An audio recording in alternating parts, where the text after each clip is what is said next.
So maybe sometimes you're working and you get like some fringe benefits at work, right? Like here's a bonus, right? And so in this case, we were taking up this carpet and I found this penny. Now I know a lot of you guys would just throw it away. You'd be like, I don't even pick up pennies, I'm too good for that.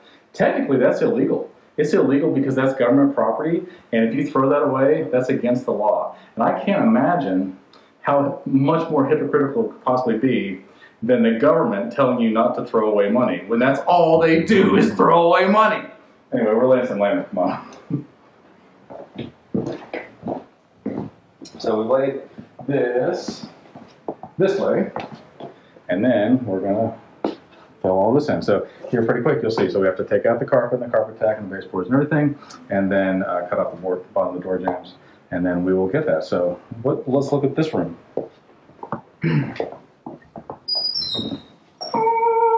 You remember the shower? But pretty quick, we're gonna have a nice floor to make this shower even more beautiful. We're gonna blow some texture and stuff too. All right, see you guys soon, bye. You guys are still here watching me? It's Saturday. Shouldn't you be doing something fun, like going to a birthday party? Because that's what I'm gonna do. All right, so we did get an awful lot of floor laid. Take a quick pan around here. Look at all that. Isn't that beautiful? Now, it's not all done yet. We still have some baseboards. I know all you haters want to hate on me, but it's fine. Come on. So then we got this bedroom done, which, you know, once again, it's not all the way done. And then we got the start of this bathroom. But then we got to go. So, and then obviously there's this beautiful glass door. And come with me. All of this other stuff. Laminate throughout the entire house. So we're almost done with this one. We're super excited. We love the people. We want them to be happy, and we want them to be happy with what they've got. Now, I want to talk to you about depression, because I get depressed all the time. And then, you know what I'm doing? I think a couple things. Number 8, the seeds of depression cannot grow in a grateful heart. So if you are grateful, you cannot be depressed. It's impossible. So that's really important to know. Also, if you're feeling depressed and sad, lonely, feeling sorry for yourself, whatever, then here's what you do. You're like, oh, poor me, boo-hoo. You're focusing on all the bad things in your life. Then you stop that, and you go and you find somebody that needs a friend more than you do. And you go be the friend to that person that you wish somebody would be to you. Because I know you're sitting there going, I wish somebody would be nice to me. I wish somebody would come and take me out to dinner. I wish somebody would, I don't know, want to play video games with me, or whatever it is that you guys do. Go do that for somebody that's less fortunate than you. They will be so grateful. They'll be like, I have a friend. And they'll be like, I'm happy. And you're like, I'm happy. And all of a sudden your heart of stone just starts to melt away. And then you're like, I'm so grateful. And look at my friend just turned upside down. So do it. Be nice to people. It's okay. I give you permission. Have a great weekend. Right. Hello there. We are so happy that we're finally pretty much done with this job. We got to come back and do some things, but let me just show you around. So we, if you remember, had not laid this floor, and now we have laid this floor. And look, it goes on into the closet, which is quite a large closet. It goes into that closet, which is truly amazing. It goes into where the toilet area is, which is also amazing. You saw the shower we did before. We're going to lose this mirror, so if anybody wants it, it's got a picture of you in it. It's a moving picture, so as you move, it'll move. It mirrors you, if you will. We're going to change out some lights here eventually. Sorry, almost done. We got all this in, all this in, all this in. Lots of floor. We got this floor done, put in new toilets, which is really amazing because they flush and everything goes down the shed. All this stuff in, the bedroom, I'm not going to go look in there, and wait for it, wait for it, wait for it, watch out behind you, and boom, all this stuff. So, and this one too. And we put in all new baseboards, which really finishes it off. You can tell there's a big difference between having baseboards and not having baseboards. Also make a big difference whenever they, you know, clean up other furniture back there. So, what do you think we should talk about, Mike? Just literally anything. The meaning of life. That's right, Dead Sea Scrolls. Okay, so let me tell you what happens. I can't tell you how many people in my life have been like, I can't trust the Bible because blah, blah, blah. Broken telephone, right? So the concept of broken telephone is this. I whisper something in your ear like, look at this black brush, and then that rhymes with something, and they didn't really hear me, and maybe they're a 5-year-old anyway, and so then they whisper something else, and by the time you get around the circle, then they're talking about bananas. And you're like, that's not the same thing. And so a lot of people are like, how can we even trust the Bible? Because what if when they translated it all these times, what if that's not the case?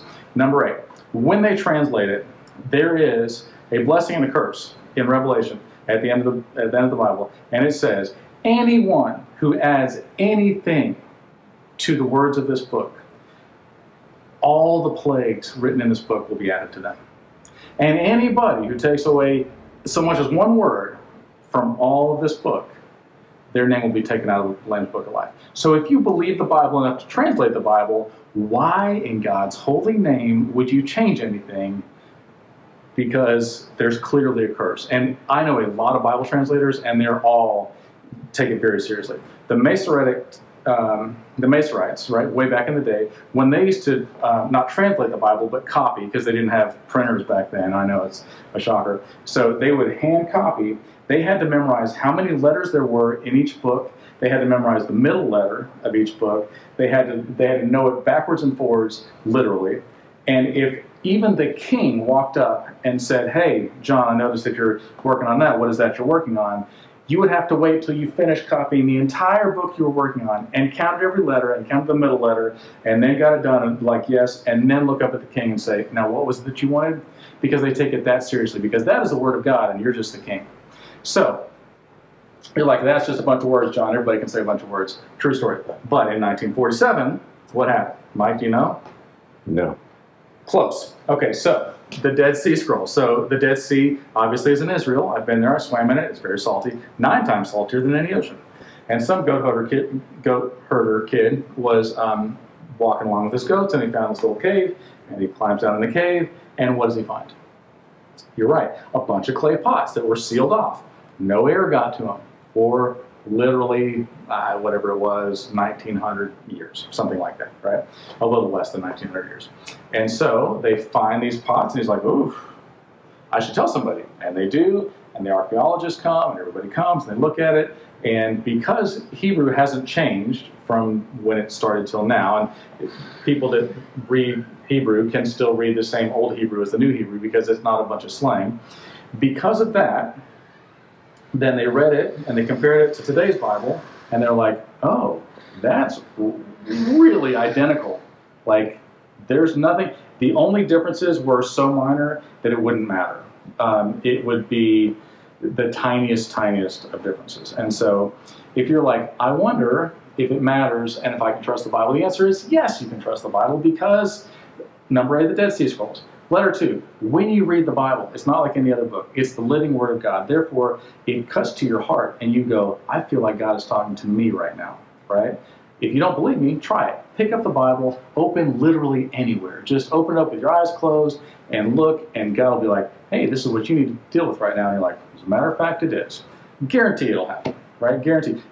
I challenge you to do this, because I feel like you're like, that won't work. It will work. I promise you that. And the other thing is that we all worry about like petty little things, like did they say exactly this or exactly this, as if it's some kind of a magic formula, right? Like if I say this spell right, then all of a sudden it will work, and if I miss a word or something, then it's a different kind of a spell, because we're used to, I don't know, Harry Potter or witch's spell or whatever in the world. But the truth is that it's not about that. Christianity is about faith. And so there are many times that Jesus heals a blind man in the Gospels, but he never does it the same way twice, right? So one point he says, go and wash yourself in the water, and then they do, and they come back, and then they can see. Another point he spits in mud and then puts that on his eyes, and then he can see. Another time he just says, be healed, and he can see. And the point is that it's not a spell. It's not some magical Latin, and all of a sudden it works. It is the fact that you have faith in God, and you're like, this isn't me doing this is God doing this. And therefore, splitting hairs on this is a ridiculous fight anyway, because the whole thing dumbs down to this. Love God with all your heart, soul, mind, and strength, and love your neighbor as yourself. And we've got a new house in here. Not completely new. They're going to paint. They're going to do so much stuff. It's going to be so exciting. They're going to paint, put in new granite. Fidel's going to come in and put a new granite in here and in the 2 bathrooms. Then we're going to put in new faucets for them. Mark Bush is going to come out here with Stephen's painting and paint all the cabinets and do some texture and then paint all the walls and everything. And I am so excited, because this is a transformation on this house. So hope you guys have a wonderful Monday. See you soon. Love you. Bye. Oh, hey there. So probably you guys were doing fun stuff because it's a Saturday. Maybe you went to Hurricane Harbor or went swimming or had a barbecue or something. Oh, it's a holiday weekend, isn't it? It's Labor Day. Yeah, my boss doesn't care about that stuff. He does not care about me at all. Anyway, so Fidel came in here and put in these beautiful granite countertops everywhere, undermount sink and stuff, and then we came back behind him and put on the backsplash. So it is now beautiful. And we're very happy. We did touch-ups all day long because that's fun, and put in fans and lights. We had our electrician do it. And faucets, we had our plumber do that. All right, so I'll tell you guys a wonderful story. But my very first job was at Showbiz Pizza, and my boss comes out. We're cooking pizzas, obviously, at Showbiz Pizza, which is now Chuck E. Cheese. And pizza comes out, and he says, "Who made this pizza?" And everybody's like, "Ugh." You're like, "Oh, this pizza right here, I want to know who made this pizza." And I'm like, "Oh gosh, it was me." And so, you know, I'm thinking, I'm gonna get fired like pretty quick. And I'm like, I made the pizza. And he goes, "Everybody come over here and look at this thing." And we all did. And he goes, "This is exactly how Supreme Pizza needs to look. Everything's spaced evenly, it's all the right weight and size and everything." And I'm like, whew. So it's a good lesson. Oh, was that a siren? I think my ride's here. All right, guys, have a good day. Yeah. So, I have been working in my company for 28 years, and not one time have I ever got Employee of the Month, Employee of the Year, even Employee of the Moment. Until I've got my very own sign. I didn't even get it for my own self, and I'm the owner of the company. But I've got this for my parking spot in my garage, and it's going to say reserved for Employee of the Month, and that's me. And next month I'm going to have to renew it, and every month after that I'm going to have to renew it. So thank you, James. It's one of the best moments of my life.